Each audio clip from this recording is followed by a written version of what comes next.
యెహోవా యోసేపు నిమిత్తము ఆ ఐగుప్తీని ఇంటి మీద ఆశీర్వదించెను. ఎవరి నిమిత్తం అంట? ఎవరి నిమిత్తం చెప్పాలి? యోసేపు నిమిత్తం. అంటే యోసేపు నిమిత్తము పోతీఫరుని దేవుడు ఏం చేశాడంట? ఆశీర్వదించిన. మరి మన ఇంట్లో ఆశీర్వాదాలు ఎందుకు ఉండట్లేదు? ఒకసారి ఆలోచన చేయండి. అంటే యోసేపులో ఉన్నదేంటి, మనలో ఉన్నదేంటి? యోసేపులో లేనిదేంటి, మన జీవితంలో లేనిదేంటి? అంటే యోసేపు గారి జీవితంలో యేసుప్రభువు వారిని చూశాడా? యోసేపు గారి జీవితంలో పరిశుద్ధాత్మను అనుగ్రహించాడా? యోసేపు గారి జీవితంలో మేలు లేవని కలిగా చెప్పండి. యోసేపు గారి జీవితంలో మేలు లేవని కలిగాయా? ఏం కలగలేదు.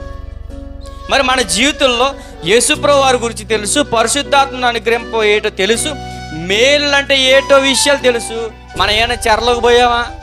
అడుగుతున్నా, చెరలోకి పోయామా? మళ్ళీ ఎవరైనా బంధిస్తున్నారా? ఏమైనా పీడించేస్తున్నారా? ఏం లేదు. కానీ మనలో లేనిది చెప్పనా, ఆత్మీయంగా ప్రార్థన అనేది మన జీవితంలో లేదు. యోసేపు గారి జీవితంలో ఏముంది చెప్పనా? ప్రార్థన అనేది ఎక్కువ ఉంది. యోసేపు భక్తిపరుడు. అందుకనే యోసేపుని బట్టి పోతీఫరుని ఆశీర్వదించాడు. మన కుటుంబాలు ఎందుకు అలా గుడ్డిపోయాయంటే, మనకు కూడా సరైన క్రమంలో ప్రార్థనా జీవితం లేకపోతే మన కుటుంబాలు కూడా ఏమైపోతాయంట? ఆశీర్వాదకరంగా మారవు.